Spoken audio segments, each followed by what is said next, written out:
بسم الله الرحمن الرحيم فتول عنهم يوم يدعو الداعي إلى شيء نكور خش عن أبصارهم يخرجون من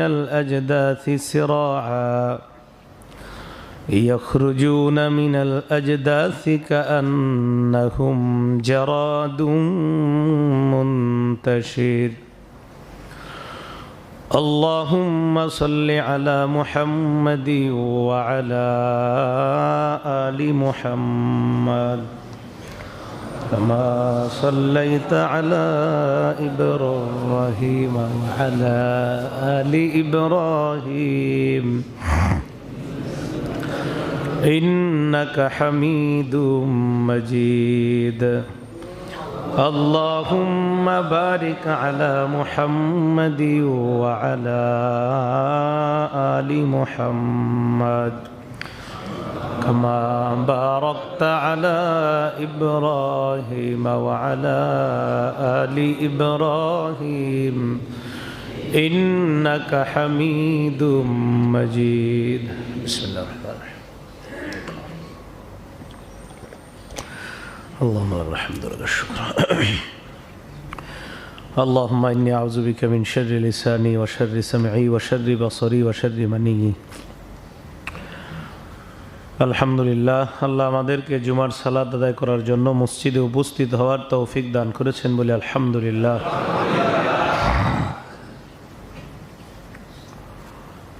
সূরা মুনাফিকুনের 2 নম্বর রুকু আমরা আলোচনা করছিলাম, শুনছিলাম। মৃত্যু আসার পূর্বেই যেন ভালো কাজ করি আমরা, এই বিষয়ে আমরা আলোচনা শুনছিলাম। গত সপ্তাহে আমরা কিয়ামতের মাঠ কায়েম হবে, ময়দান কায়েম হবে, এর আগ পর্যন্ত আমরা আলোচনা শুনছিলাম। প্রতিটা মানুষ মৃত্যুবরণ করা মানি তার জন্য হাসর শুরু হয়ে যাওয়া, পর জগৎ শুরু হয়ে যাওয়া। সালফে সালেহিনের বক্তব্য, যে মারা যায় তার কিয়ামত শুরু হয়ে যায়।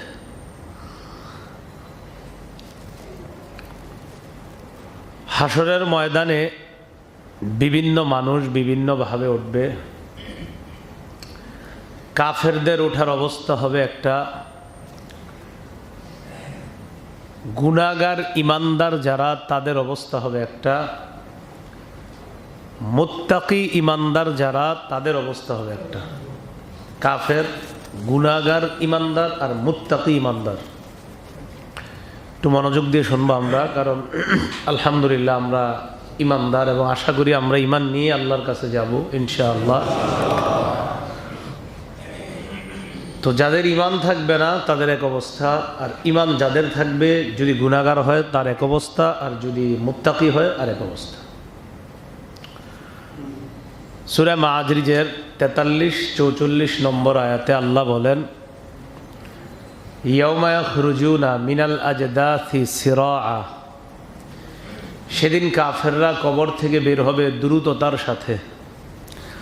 কান্নাহুম ইলা নুসুবি ইউফিদুন, তাদেরকে দেখলে মনে হবে তারা নির্দিষ্ট একটা লক্ষ্য স্থলের দিকে এগিয়ে চলছে। দুনিয়ার মধ্যে আল্লাহ ছাড়া যেমন বিভিন্ন খোদার দিকে খুব দ্রুত তারা দৌড়াইতো, হাসরের মাঠে এইভাবে দ্রুত দৌড়াবে। ভীতবহবল অবস্থা থাকবে, চোখগুলা বড় বড় হয়ে যাবে ভয়ে। তো আল্লাহ পাক রব্বুল আলামিন বলেন, খাশিআতান আবসারুহুম, তাদের চোখগুলা থাকবে ভীত শঙ্কিত।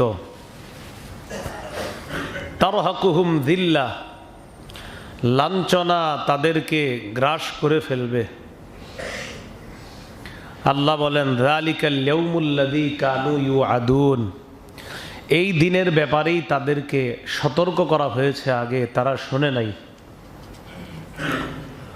সূরা কমারের 6-7 নম্বর আয়াতে আল্লাহ বলেন, ফাতাওয়াল্লা আনহুম, নবী আপনি তাদের থেকে মুখ ফিরায় নেন। ইয়াউমা ইয়াদউদ দাঈ ইলা শাইইন নুকুর, অপেক্ষা করেন ওই দিনের, যেই দিন একজন আহ্বানকারী তাদেরকে আহ্বান করবে ভয়াবহ পরিণতির দিকে, ভয়াবহ পরিণতির দিকে আহ্বান করবে। খুশশা আন আবসারুহুম, তাদের দৃষ্টিগুলো ভীত শঙ্কিত থাকবে, ভীত বিহবল থাকবে। ইয়াখরুজুনা মিনাল আজদাস, তারা কবর থেকে বের হবে, দেখলে মনে হবে কাআন্নাহুম জারাদুম মুনতাশির, বিক্ষিপ্ত পঙ্গপাল, দেখলে মনে হবে বিক্ষিপ্ত পঙ্গপাল। সূরা ইব্রাহিমের 48 থেকে 50 নম্বর আয়াতে আল্লাহ বলেন, ইয়াউমা তুবাদ্দালুল আরদু গায়রাল আরদ, যেদিন এই পৃথিবী পরিবর্তন হয়ে নতুন আরেকটা পৃথিবীতে রূপ নিবে, এটারই তো আল্লাহ কিয়ামতের মাঠ বানাবে। ওয়াস সামাওয়াত, আসমানও বদলে যাবে।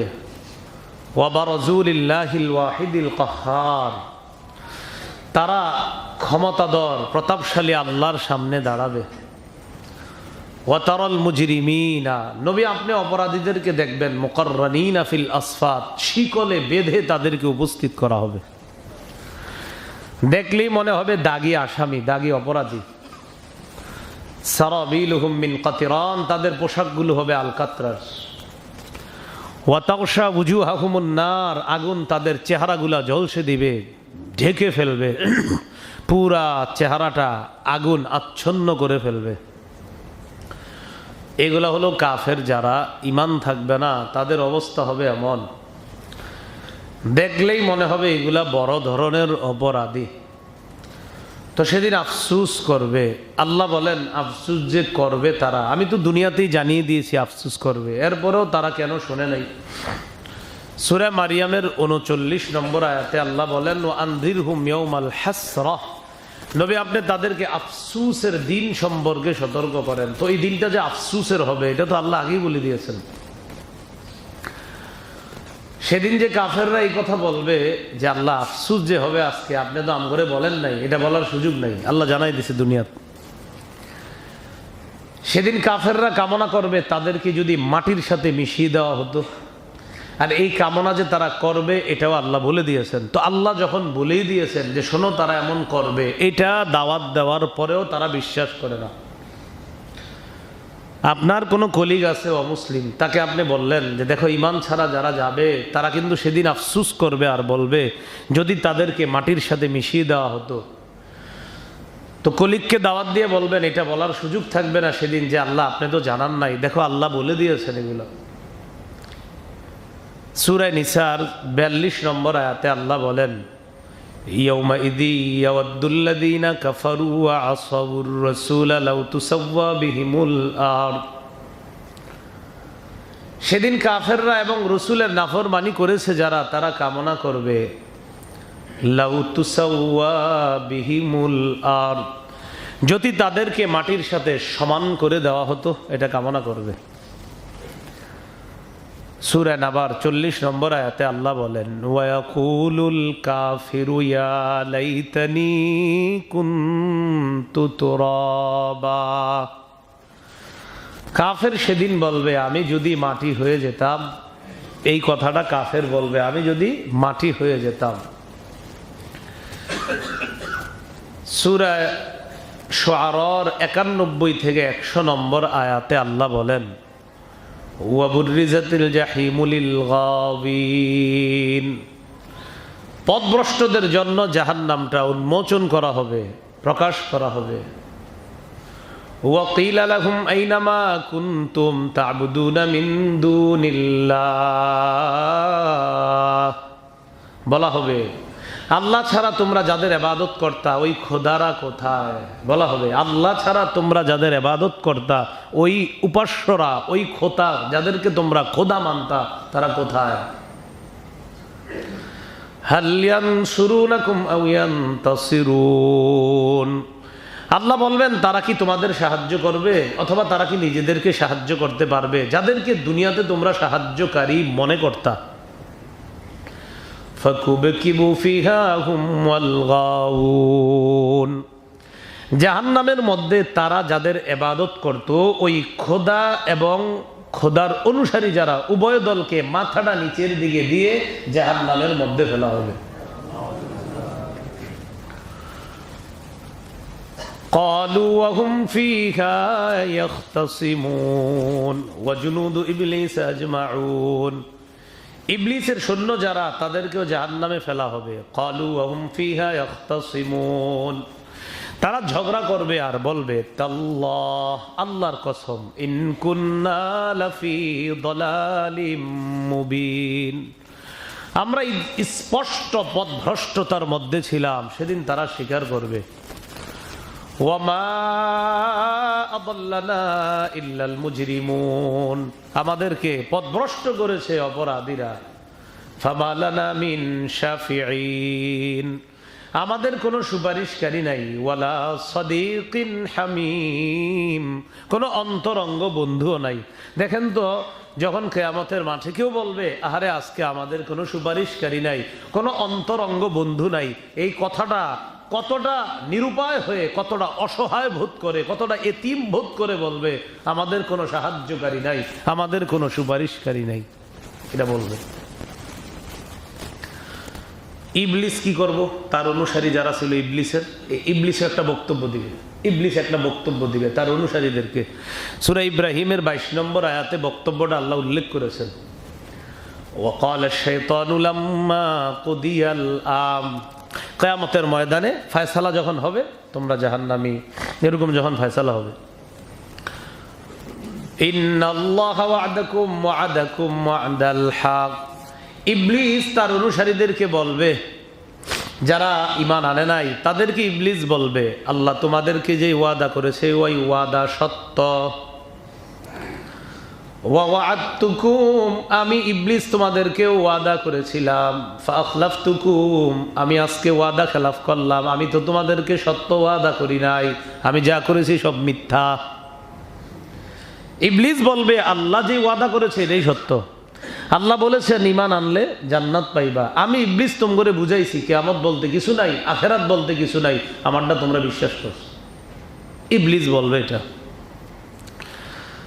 তো এই কথা বলার পর ইবলিস বলবে ওয়ামা কানালি আলাইকুম মিন সুলতান তোমাদের উপর আমার কোনো কর্তৃত্ব ছিল না। ওর বলে কর্তৃত্ব, ও বলে কর্তৃত্ব খাটায়নি। সারাক্ষণ ওর জ্বালায় আমরা ঠিকই না, ও বলে কর্তৃত্ব খাটায় না। ইল্লা আন দাউতুকুম ফাস্তাজাবতুম লি ইবলিস কি করে দেখেন, আমি শুধু তোমাদেরকে দাওয়াত দিয়েছিলাম, তোমরা আমার দাওয়াত গ্রহণ করেছো। আমি তোমাদেরকে আহ্বান করেছিলাম, তোমরা আমার আহ্বান গ্রহণ করেছো। আমি বলেছি সুদ খাও, খেয়েছো। আমি বলেছি ঘোষ খাও, খেয়েছো। আমি যা বলছি সব বিশ্বাস করছো। বাকি আমার ওয়াদাগুলো ছিল মিথ্যা। আমি তোমাদেরকে বুঝাইছি সুদে অনেক টাকা হয়, তোমরা মনে করছো আসলেই হয়। আমি বুঝাইছি ঘোষে অনেক টাকা হয়, তোমরাও বুঝছো ঘোষে তো অনেক টাকা হয়।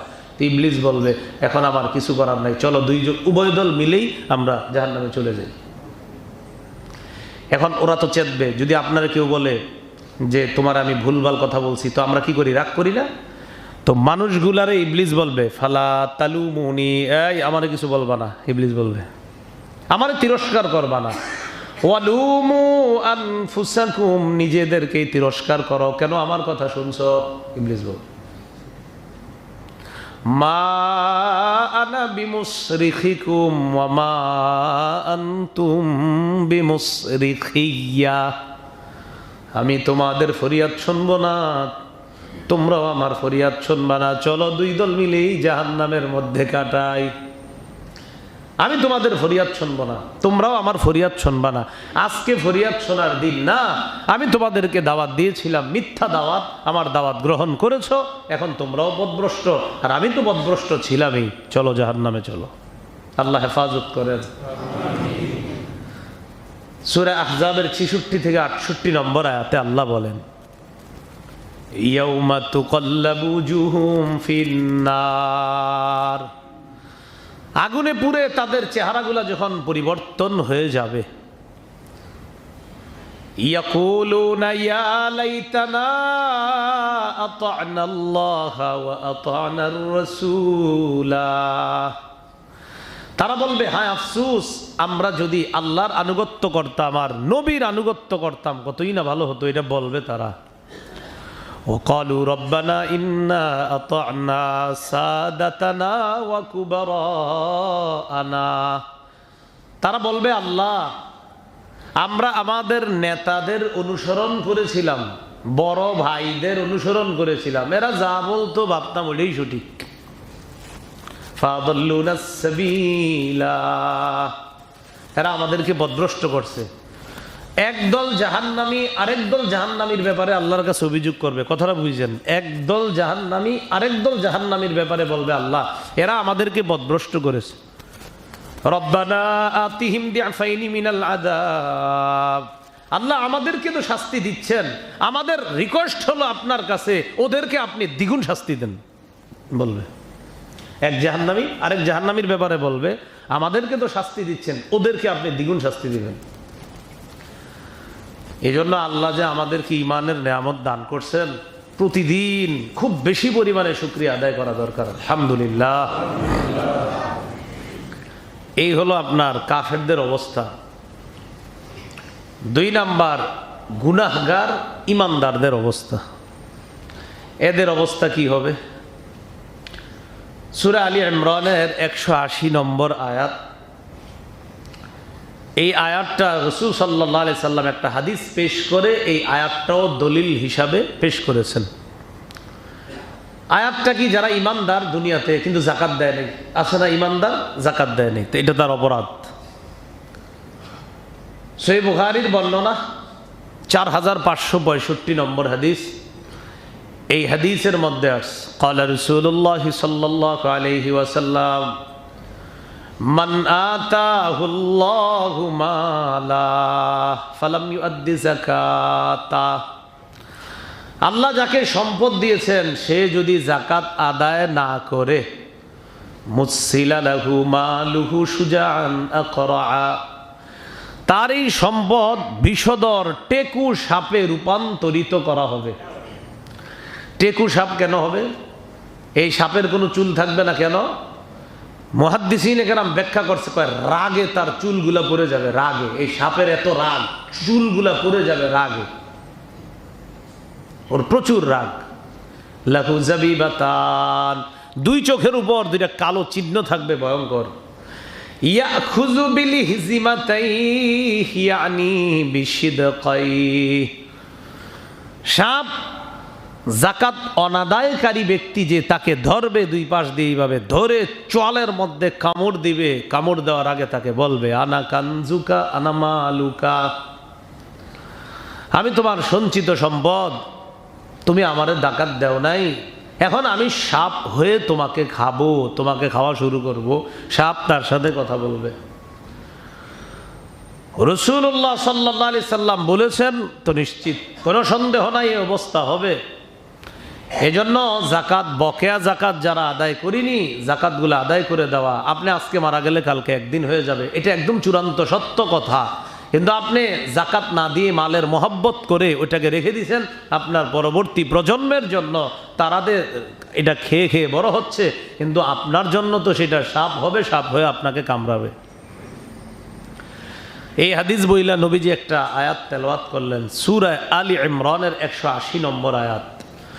ওয়ালা ইয়াহসাবান্নাল্লাযীনা ইয়াবখালুনা বিমা আতাহুমুল্লাহু মিন ফাদলিহি হুয়া খায়রাল লাহুম, যাদেরকে আল্লাহ অনুগ্রহ দান করেছেন, টাকা পয়সা দিয়েছেন, এই টাকা পয়সা যাকাত না দিয়ে যারা কৃপণতা করে, আল্লাহ বলে তারা যেন এটা মনে না করে এটা তাদের জন্য কল্যাণ।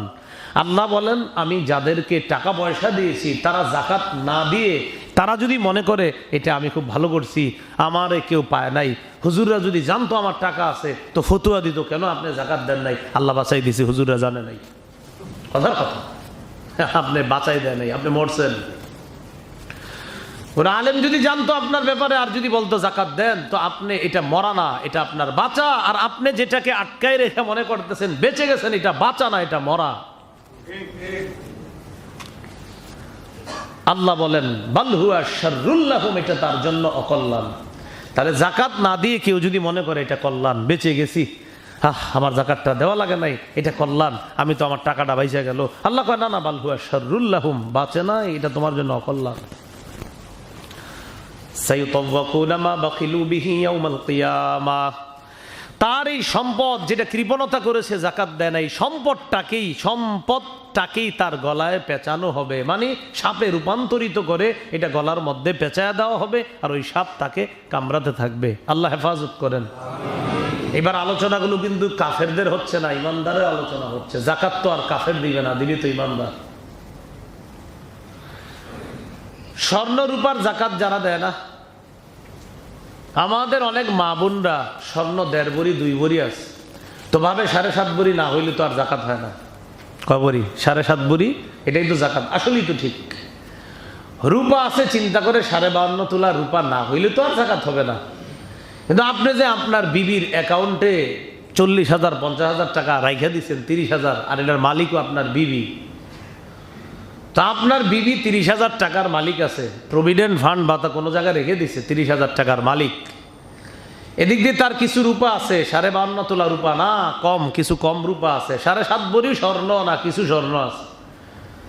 কিন্তু আপনার তো জানতে হবে, এই যে তার টাকা আছে, রূপা আছে, স্বর্ণ আছে, তিনোটা মিলাইলে যদি 52.5 তোলা রূপার সমপরিমাণ অর্থের মালিক তিনি হন, তার উপরও জাকাত ফরজ হয়। আপনার বিবি এই কথা মনে করে বসে আছে, আমার তো মাত্র 2 ভরি স্বর্ণ, 7.5 ভরি তো না, কিন্তু আপনার বিবির যে 30,000 টাকাও আছে মালিকানা। এই জন্য মনে রাখবেন, রূপা, স্বর্ণ, টাকা ইত্যাদি সবগুলা মিলাইলেও যদি একটা নেশাবের সমপরিমাণ মালিক হয়, তার উপরও জাকাত ফরজ হয়। 7.5 ভরি স্বর্ণ কার জন্য বলেন? শুধু যে স্বর্ণের মালিক, আর কিচ্ছু নাই তার, শুধু স্বর্ণের মালিক, তার আর কিছু নাই, তার জন্য 7.5 ভরির মাসালা। রূপার 52.5 তোলার মাসালা কখন?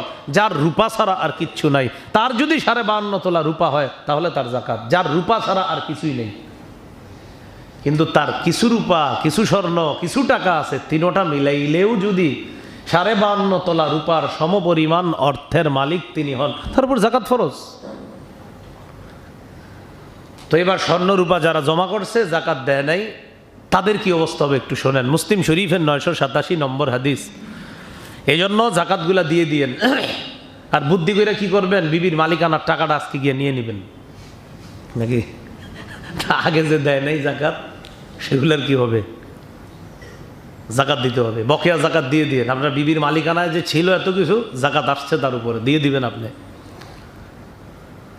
قال رسول الله صلى الله عليه وسلم ما من صاحب ذهب ولا فضة لا يؤدي منها حقها إلا إذا كان يوم القيامة صفحت له صفائح من نار। রাসূলুল্লাহ সাল্লাল্লাহু আলাইহি সাল্লাম বলেন, যে স্বর্ণের জাকাত দেয় নাই, যে রূপার জাকাত দেয় নাই, এই স্বর্ণ আর রূপাটাকে আগুনের মধ্যে পুড়িয়ে গলিয়ে পাত বানানো হবে, ইস্ত্রির মতো বানানো হবে, লন্ড্রির মতো, আমাদের এটা বুঝতে সহজ হয় আর কি। পাত বানানো হবে, যেটা দিয়ে তারে সেক দেওয়া হবে। ওয়া উহমিয়া আলাইহা ফি নারি জাহান্নাম। প্রথমে দেখেন, প্রথমে আগুনের পাত বানানো হবে, বানানোর পর এটা জাহান্নামের আগুনের মধ্যে আবার তাপ দিয়ে এটাকে গরম করা হবে।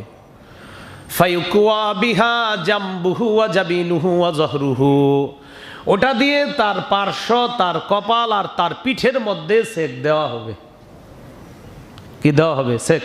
কাওয়ায়াকবি কাইয়ান মানে ইস্ত্রি করা, লন্ড্রি করা। আমাদের কাপড় ইস্ত্রি করে, এটাকে আরবিতে বলা হয় মিকওয়া, মানে হলো যেটা দিয়ে লন্ড্রি করা হয়, ইস্ত্রি করা হয়, কাপড়কে সোজা করা হয়, যেটা দিয়ে সুন্দর করা হয়।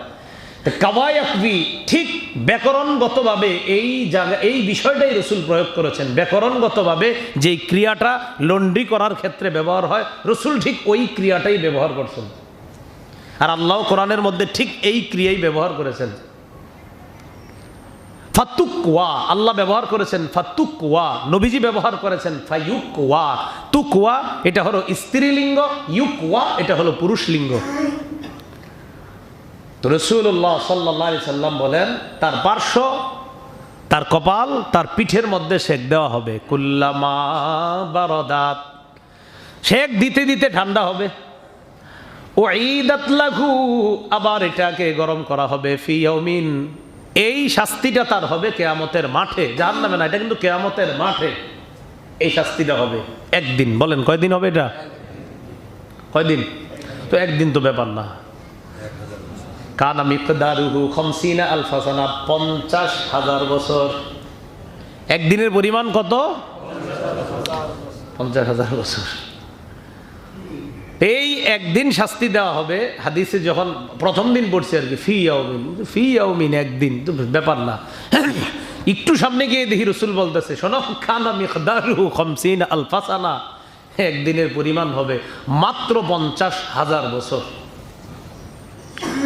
হাত্তা ইউকযা বাইনাল ইবাদ, অন্য দিক দিয়ে বিচার চলতে থাকবে, বিচার কাজ চলতে থাকবে, আর এদিক দিয়ে তার শাস্তি হতে থাকবে।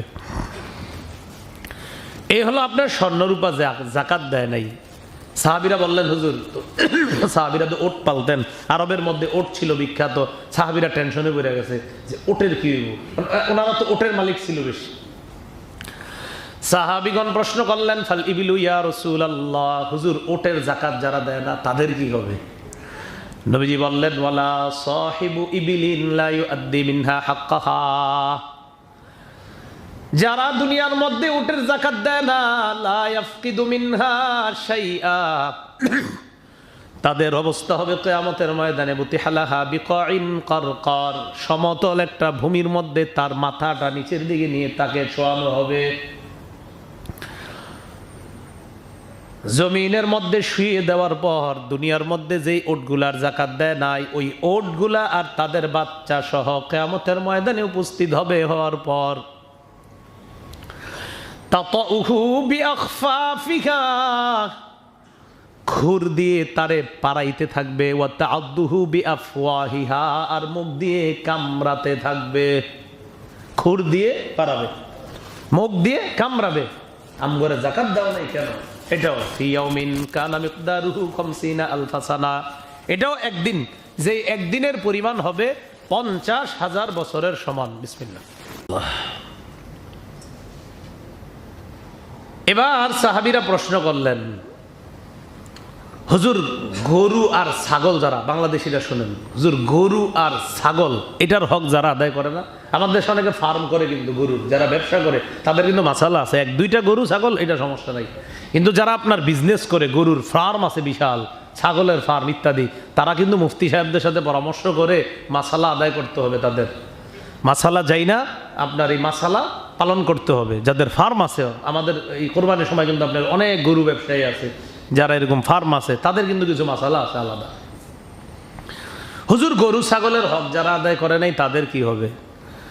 রাসূলুল্লাহ সাল্লাল্লাহু আলাইহি সাল্লাম বললেন, ওয়ালা সাহিবু বাকারিন ওয়ালা গনামিন লা ইউআদ্দি মিনহা হাক্কাহা, গরু ছাগলের হক যদি কেউ আদায় না করে, কিয়ামতের ময়দানে এই গরু বড় বড় শিং হবে। নবী বলেন, লাইসা ফিহা আকসা ওয়ালা জালহা ওয়ালা আদবা, বাঁকা শিং থাকবে না, ভাঙা শিংও থাকবে না, বাঁকা শিংও থাকবে না, কয়েক খাড়া খাড়া লম্বা শিং থাকবে। এই শিং দিয়ে ওই ব্যক্তিরে শিং দিয়ে একদিক দিয়ে গুতাতে থাকবে, আর একদিক দিয়ে তাতাউহু বিআজলাফিহা, পা দিয়ে তাকে মারাইতে থাকবে। রাসূল বলেন, কুল্লামা মারর আলাইহি রুদ্দাত উলাহা, কুল্লামা মাররাত আলাইহি উলাহা রুদ্দাত আলাইহি উখরাহা, কয় যখন পারাইতে পারাইতে শেষ হয়ে যাবে, একদিক দিয়ে একজন পারাবে, আরেক দিক দিয়ে আরেকটা, এইভাবে ঘুরে ঘুরে তাকে 50,000 বছর পারাইতে থাকবে। এটা হলো কিয়ামতের মাঠে ইমানদার যারা যাকাত দেয় নাই। ইমানদার গুনাহগার আরেক দল আছে অহংকারী। বলেন কি? অহংকারী যারা, তাদের কি অবস্থা হবে? অহংকারীর অবস্থা হবে তিরমিজি শরীফের 2492 নম্বর হাদিসের বর্ণনা। ক্বালা রাসূলুল্লাহ সাল্লাল্লাহু আলাইহি ওয়াসাল্লাম, ইউহশারুল মুতাকাব্বিরুনা ইয়াওমাল কিয়ামাহ আমসালাদ দুররি ফি সুওয়ারির রিজাল, কিয়ামতের ময়দানে অহংকারীদের অবস্থা হবে মানুষের আকৃতিতে পিঁপড়ার মতো। বলেন কাদের আকৃতি? মানুষের আকৃতিতে পিঁপড়ার মতো তাদেরকে উপস্থিত করা হবে। আবার বলছি, কিয়ামতের ময়দানে অহংকারীদেরকে মানুষের আকৃতিতে পিঁপড়ার মতো উপস্থিত করা হবে। মানে দুনিয়াতে তুমি অহংকার করছো, এখন তুমি পিঁপড়ার মতো যদি অহংকার করো, এখন বন্ধ করে দেন না। তো কিয়ামতের ময়দানে অহংকারীদেরকে উপস্থিত করা হবে মানুষের আকৃতিতে পিঁপড়ার মতো। এখন বলেন তো, পিঁপড়া কি দেখতে অনেক বড় না একদম ছোট? ওই যে দুনিয়াতে বড় মনে করছে, টাকা অর্থ সম্পদ কিছুর অভাব নাই আমার, অনেক বড় আমি, আল্লাহ পিঁপড়ার মতো বানায় বলবে, হ্যাঁ তুমি একটু, এই যে তুমি, এটাই তুমি। অহংকারীকে কিয়ামতের ময়দানে আনবে, আনার এই যে এটাই তুমি, তুমি অনেক বড় না, এই যে তুমি, এটাই তুমি। আল্লাহ আমাদেরকে হেফাজত করেন। এগুলো আপনার কিয়ামতের ময়দানে গুনাহগারদের অবস্থা। আরও আছে অনেক গুনাহগারদের ব্যাপারে কি হবে, অনেক আছে। এবার আমরা 3 নাম্বার আলোচনায় যাই। মুত্তাকি ইমানদার যারা, তাদের কি অবস্থা হবে? সূরা ইউনূসের ৬২ থেকে ৬৪ নম্বর আয়াতে আল্লাহ বলেন, আলা ইন্না আউলিয়া আল্লাহ, শোনো যারা আল্লাহর ওলি, লা খাউফুন আলাইহিম ওয়ালা হুম ইয়াহজানুন, তাদের কোনো ভয় নাই, তাদের কোনো চিন্তা নাই। আচ্ছা ভয় নাই মানি? নবীরা তো সেদিন বলবে নাফসি নাফসি, তো ভয় নাই মানি? আল্লাহ না বলছে আল্লাহর ওলিদের কোনো ভয় নাই, চিন্তা নাই, তো নবীরাও তো বলবে নাফসি নাফসি নাফসি, আমি আমার পরিত্রাণ চাই। একদিক দিয়ে আল্লাহ বলছে কোনো ভয় নাই, কোনো চিন্তা নাই, আরেক দিক দিয়ে নবীরাও পর্যন্ত সেদিন বলবে নাফসি নাফসি নাফসি। তাহলে এটার কি জবাব? এটার একটা বাংলা মনে রাখবেন ইনশাল্লাহ, আর সমস্যা হবে না। কারণ অনেক সময় আলোচকদের আলোচনা শুনলে আপনাদের মাথায় এসে পড়বে, হুজুর আয়াতে আপনি অনুবাদ করলেন আল্লাহর ওলিদের ভয় নাই, নবীরা তো সবচেয়ে বড় আল্লাহর ওলি, কোনো সন্দেহ নাই, তো তারাও সেদিন নাফসি নাফসি বলবে। আয়াতে আল্লাহ বলল আল্লাহর ওলিদের ভয় নাই, আল্লাহর ওলিদের কোনো চিন্তা নাই, কিন্তু নবী আদম পর্যন্ত সেদিন 3 বার বলবে নাফসি, নূহ নবীও বলবে নাফসি। ইনশাল্লাহ আগামী জুমা আমরা আলোচনাটা করব এটা, যে এরা বলবে নাফসি নাফসি। তাহলে কেমন হলো বিষয়টা? একটা বাংলা মনে রাখলে আপনাদের সমস্যা হবে না। আর বলেন যে ভয় নাই মানে ভয়ের বাস্তবায়ন ঘটবে না। বলেন কি? ভয়ের বাস্তবায়ন হবে না, ভয়ের বাস্তবায়ন ঘটবে না, চিন্তার বাস্তবায়ন ঘটবে না। একটা হলো ভয় আমার, আরে মনে হয় বাঘে ধরবে ধরবে, এটা ভয়, কিন্তু এই যে বাঘে ধরবে ভয়টা, এই বাস্তবায়নটা হবে না, ভয়ের বাস্তবায়ন হবে না। ভয় হবে, সবাই চিন্তিত হবে, কিন্তু চিন্তার বাস্তবায়ন ঘটবে না। তাহলে আল্লাহর ওলিদের ভয় নাই মানে ভয়ের বাস্তবায়ন আল্লাহ ঘটাবে না। ওয়ালা হুম ইয়াহজানুন, তাদের চিন্তা নাই মানে চিন্তার বাস্তবায়ন আল্লাহ ঘটাবে না। হ্যাঁ চিন্তা হবে, কিন্তু এই বাস্তবায়নটা না ঘটায়া আল্লাহ তাদেরকে জান্নাত দিয়ে দিবেন। তাহলে বাংলাটা যদি সুন্দরভাবে মনে রাখেন সমস্যা হবে না। ভয় নাই মানে ভয়ের বাস্তবায়ন ঘটবে না, চিন্তা নাই মানে চিন্তার বাস্তবায়ন ঘটবে না। চিন্তা তো হবে, সবাই পেরেশানির মধ্যে থাকবে, কিন্তু আল্লাহর ওলি যারা, তাদের পেরেশানি হবে কিন্তু পেরেশানির বাস্তবায়ন ঘটবে না। ভয় হবে, ভয়ের বাস্তবায়ন ঘটবে না। চিন্তা হবে, কিন্তু চিন্তার বাস্তবায়ন ঘটবে না। মনে থাকবেন ইনশাল্লাহ, তাহলে আর সমস্যা হবে না। এই হলো আপনার কিয়ামতের ময়দানে যারা মুত্তাকি হবে তাদের ব্যাপারে আল্লাহ বলেন, আলা ইন্না আউলিয়া আল্লাহ, শোনো আল্লাহর ওলি যারা, লা খাউফুন আলাইহিম ওয়ালা হুম ইয়াহজানুন, যারা আল্লাহর ওলি তাদের কোনো ভয় নাই, তাদের কোনো চিন্তা নাই। তাহলে বলেন তো ভয় নাই মানে ভয়ের বাস্তবায়ন ঘটবে না, চিন্তা নাই মানে চিন্তার বাস্তবায়ন ঘটবে না। এবার আল্লাহ আল্লাহর ওলির পরিচয় দিচ্ছে, আল্লাযীনা আমানু ওয়া কানু ইয়াত্তাকুন, যারা ঈমান আনে এবং আল্লাহকে ভয় করে। আমি আল্লাহ কোরআনে তাদেরকেই ওলি বলে ঘোষণা করলাম। যারা ঈমান আনে, আল্লাহকে ভয় করে। ওলি বললে আপনাদের আমাদের সবার মাথায় এসে পড়ে যে বিশাল বড় একটা সিংহাসন থাকবে, ওখানে উনি বসা থাকবে, সামনে 10-12 জন তার পা টিপতে থাকবে, এটাই মনে হয় ওলি। মানে অনেকের মাথায় এরকম আসে না, বিষয়টা এমন না।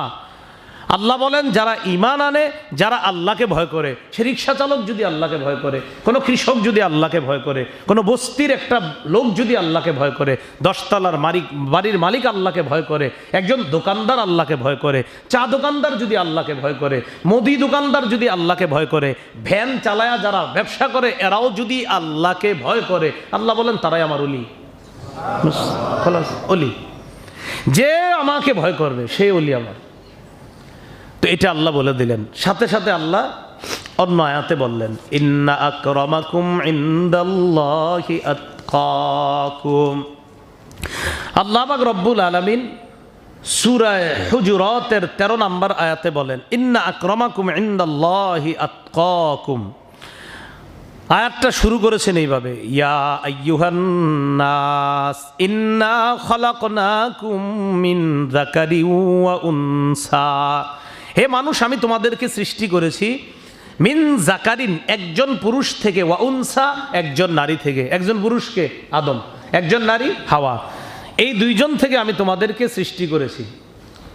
ওয়া জাআলনাকুম শুউবা ওয়া ক্বাবাইলা, আমি তোমাদেরকে বিভিন্ন শাখায় ভাগ করে দিছি।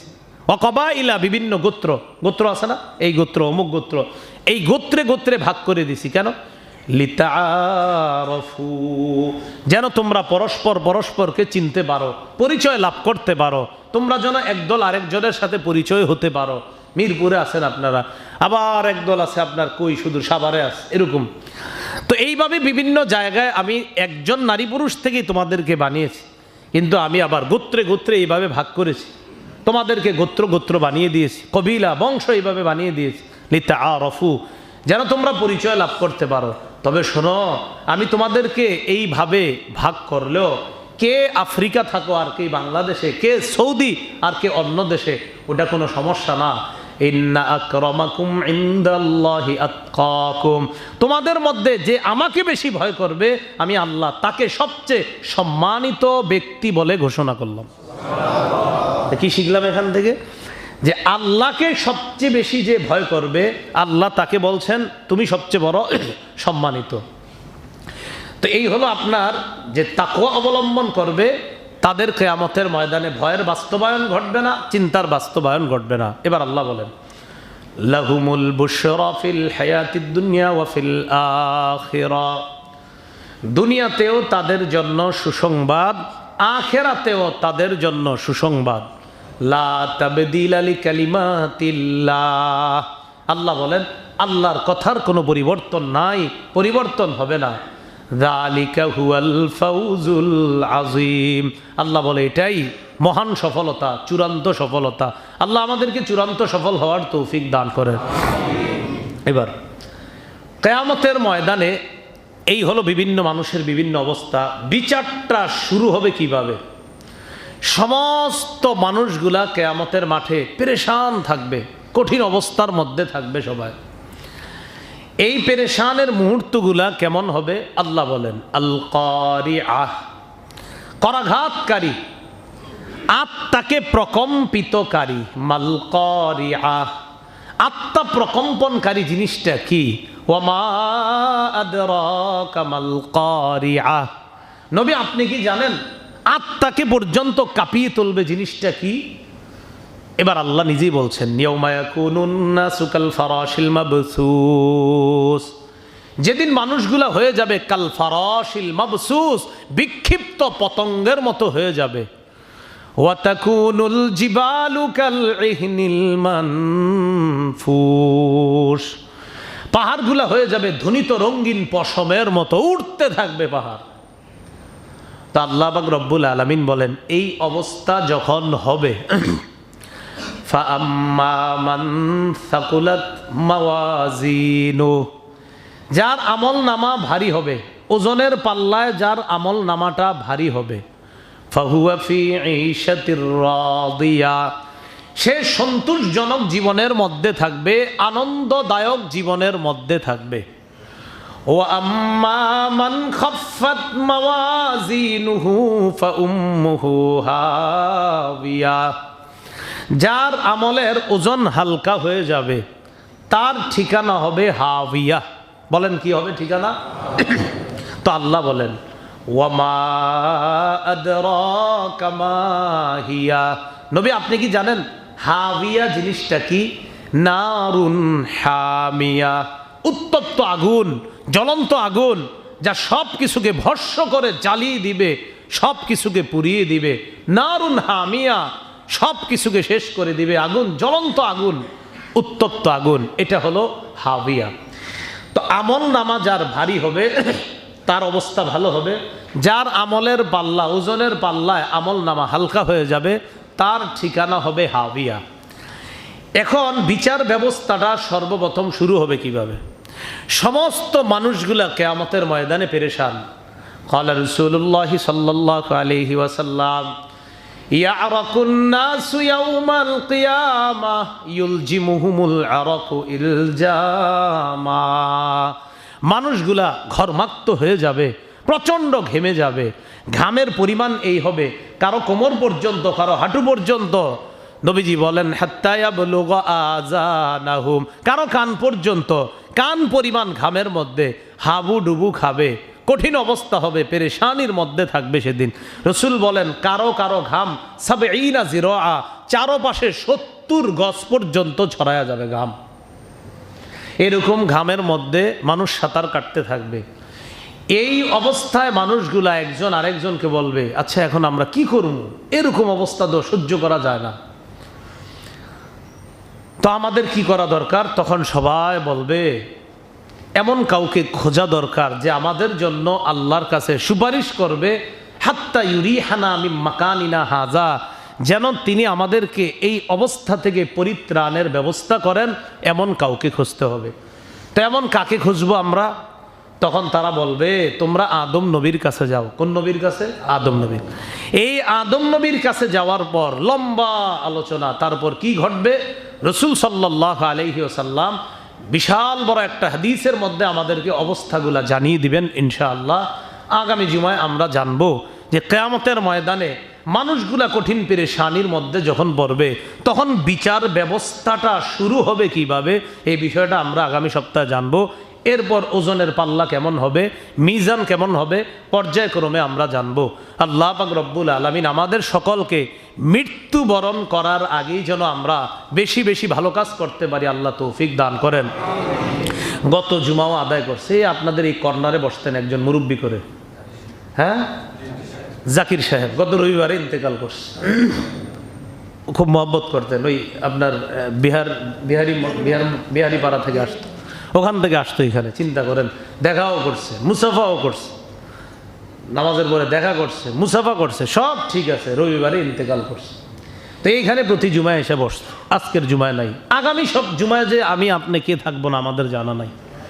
এজন্য আল্লাহ বলছেন আনফিকু মিম্মা রাযাকনাকুম মিন ক্বাবলি আইয়াতিয়া আহাদাকুমুল মাউত, মরণ আসার আগে যা করার করে নাও, এসে গেলে কিন্তু আর সুযোগ পাবা না। আল্লাহ পাক রব্বুল আলামিন আমাদের সকলকে আমরা যেন মৃত্যুর আগে আমল করে প্রস্তুতি নিয়ে আমরা কবরে যেতে পারি, আল্লাহ তৌফিক দান করেন। সুবহানাল্লাহি ওয়া বিহামদিহি, সুবহানাকাল্লাহুম্মা ওয়া বিহামদিকা আশহাদু আল্লা ইলাহা ইল্লা আনতা আস্তাগফিরুকা ওয়া আতুবু ইলাইক। 4 রাকাত কবলাল জুমা আদায় করে নিই। নতুন মাহফিল বিষয়ে রমজানের আগে আমরা আর কেউ যোগাযোগ করব না। নতুন মাহফিল বিষয়ে নতুনভাবে আমরা কেউ কথা বলবো না, মেহেরবানি করে। আমি ওয়াদাবদ্ধ, এজন্য এই বিষয়ে আমরা কথা বলবো না।